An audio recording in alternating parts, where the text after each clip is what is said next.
Hey coin collectors, Dan the Collecting Man here. Today I want to talk about Australian pennies. What are some of the most collectible pennies and what are some of the key things to look out for?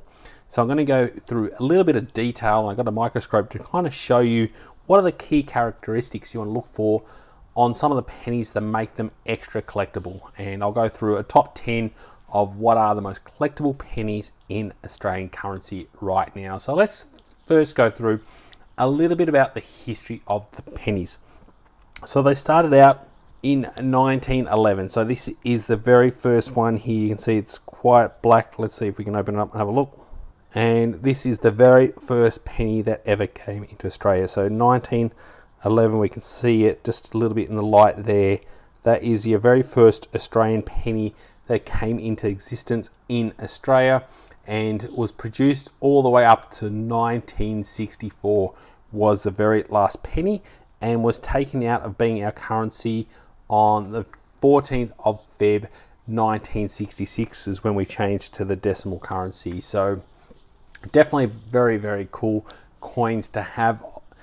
We had three monarchs on our coins then. So we had King George V, King George VI, and Queen Elizabeth II on our different pennies. So they have around 97% copper, 2.5% zinc, and 0.5% tin. So they, from a copper point of view, they definitely have a lot. Some of these really, you can see the copper stands out in some of these really well. Definitely some of these new ones as well. You can see the copper pops out on these more than others, depending what they have. So this one's obviously a Queen Elizabeth, older one, and they're definitely pretty cool to have. So what are some of the key dates and what are some of the things to look out for? So let's start off. I'll bring in my little trusty magnifying glass just to put it in camera so we can see some of the key details of what we're looking for. So the first one at number 10 to look at collecting is the 1947. So what we're looking for with this one here is a dot behind the Y. So I've got some examples just up here of what we're looking for on these coins. So these are from 1950 and 1959. And we're looking for a little dot around the end of the Y. So you can kind of see it on this one here, and you can't see it here. So I thought it'd be easier to show it under there. So first we'll have a look at the one that does not have a dot behind the Y. As we can see there, it says penny and there's no dots behind it.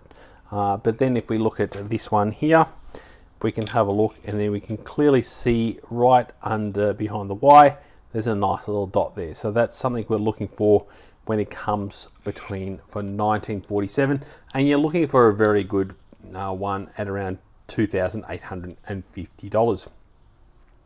The next one at number 9 is the 1940 King George VI one. Here we're looking for a kg above the tail. So a 1940 coin, and we're looking for the kg. So these ones again, I'll use these ones as really good examples. We can see here there's no initials above the tail, and here you can just see the kg above the tail. So I'll show you the one without it first, and as we can see above the tail there's no inscriptions above the coin until we get to Australia, where this one here, we'll chuck it in and you can see very clearly the kg there in between Australia and the tail. It's a nice easy way to look at it. So 1940 is the year to look for that one. The next one is 1948, and that one we're looking for a dot behind the Y. That's another good one. You're looking roughly around 5,500 for that one. The next one is 1946, a really cool one to get. This one has a low mintage of only 365,000, and the good quality of that one at 1946 is around $10,000 for a top of the range one. The next one we're looking for is the 1931. So a 1931, which is one of the older ones that we have, looking around like these ones here. And what we're looking for on this one is the Indian Observe. So you're looking, counting the beads around the side. So I'll show you here. You can see those beads going around the rim of the coin.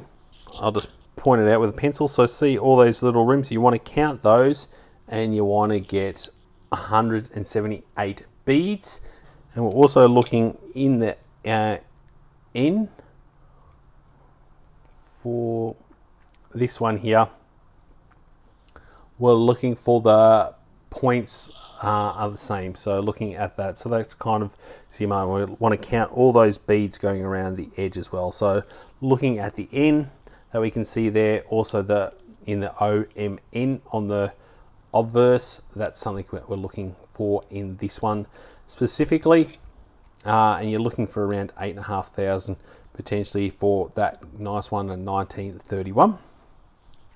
The next one, there's a couple of different variations, and I so happen to have a 1920 penny. So this is the 1920 penny, and I'll take it out and we'll have a look at it. And now these can go for some pretty good values if you get the right one. So as we can see here, this is a nice 1920 in pretty reasonable condition.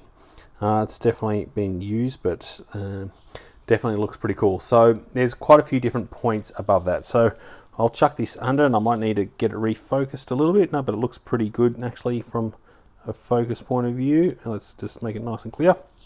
So this one here, what we're looking for specifically is, as we can see here, it's got a scroll above the one. So there's like a little scroll. This one's worn a little bit, but that little scroll there.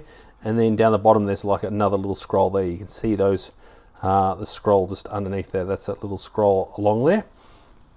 So the one for in number 5, we're looking for above the top scroll, just above there, we're looking for a little dot. So that one in perfect condition, you're looking at around 30k if you can get one with a little dot just above the scroll up here. The next one is the 1920 again. You want above the top and bottom scroll, you want, and below the scroll, so above and below, you want dots again. So we'll have a look under here. So looking above and below, you're looking for some dots again. And as you can see, this one does not have any of those dots. Next one, 1925, you're looking for that for the year.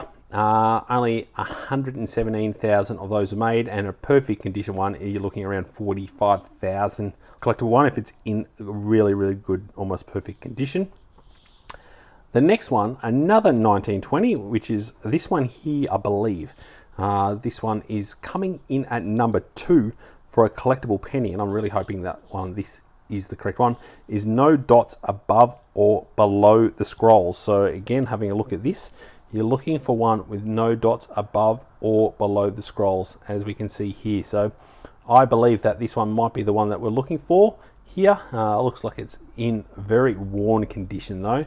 So unfortunately, from a quality point of view, you can see all around it, it's quite worn, but you can definitely see the scroll, you can just see it there. It's not as easy to see, but the bottom one here looks pretty good and pretty good condition. Now, if this was in mint condition, I'd be looking around 65,000 for this one here, and I'll show you the back end of this one. Obviously want to keep it in the catch-all, not wanting to touch it. You can see here it's a lot more worn when it comes to the back here, so it's definitely you can see the king there, but not as good condition. So I'm not sure how much this will be worth, probably in the hundreds, if not maybe 1,000 at best, but it's definitely got a bit of wear to this one. And then an easy number 1, definitely something that is super collectible, is the 1930. So a 1930 penny, that's like the holy grail of almost Australian coins. If you can get a 1930, let's open this one up again. If you can get yourself a 1930 penny, so obviously it looks like this, exactly the same, but it has 1930 on it. There's, even in kind of reasonable condition, you can make yourself good money, but in as best as you can find condition, you're looking around $175,000 in a good condition. So if you ever see one, there's some in proof that are very hard to find, and they're definitely super rare. There's around 5 in the proof, but there's 1,200 of these known to exist. So extremely low mintage and something that's very collectible.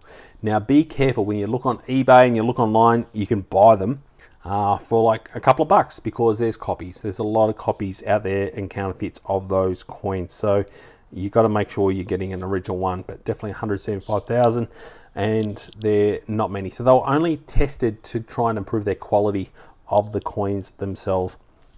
So the key bits of information I'm looking at is this book here. So this is the Australian Banknotes and Value for Renex. This is the current version, and going through this guide, it gives you a little bit of information. Here it goes around the 1930 penny and going through some of the key valuations. As we can see here, this one's a 280,000 at a private mint as well. So definitely some good values on those ones, and it goes through a little bit of the details of the coins. So as I was explaining before, this one here, the 1920, you can see all these different variations. This one here is a plain one. It's all part of this inclusive one. See, I think I might be getting around here, very fine to fine potentially, but as you can see here, if I got in a gem condition, it will be around 65,000 for that one, but I definitely don't have a gem condition of that. So, but still pretty cool to collect. I'd love to know in the comments below which is your favorite. There's also come out some special edition ones. So this one here came out a few years ago. This is the 110th anniversary. So this is 2021. And these come out on little cards and obviously look really nice. So you got your two different versions, the kangaroo and the older penny. And they look absolutely stunning with Queen Elizabeth, the older effigy on the obverse as well. So love having these. These are definitely, this is a $1 and they're both $1 coins. So they're not 1 penny, but $1. So you can see the difference between that and this one here where it says 1 penny. But it's a nice little way to remember it. Now, another fun fact to know about these is if you ever collect these silver bullion kangaroos out of the Perth Mint, very collectible, you'll notice there's a very close difference between the kangaroo on this and the kangaroo that's used on these bullion coins. So you can see there's a pretty close resemblance between the two of them. A little bit more of a spike in the tail and a little bit of difference in the actual footing, but overall they're pretty similar design from that aspect. So these are pretty cool to collect, something quite unique. It goes through the eras and all that on these coins, so pretty cool to have that as part of a collection from PENNYS. So hopefully this was really informative. Make sure you give us a good thumbs up if you enjoy this content, and always give us some feedback and comments in there. I love reading about what people think about the video and about the coins themselves. Please make sure if you enjoy this content that you do subscribe to Dan the Collecting Man. I love seeing people subscribing and knowing that they're getting something out of the content. And thanks so much for watching and joining the coin collecting community. I'll catch you in my next video. Dan.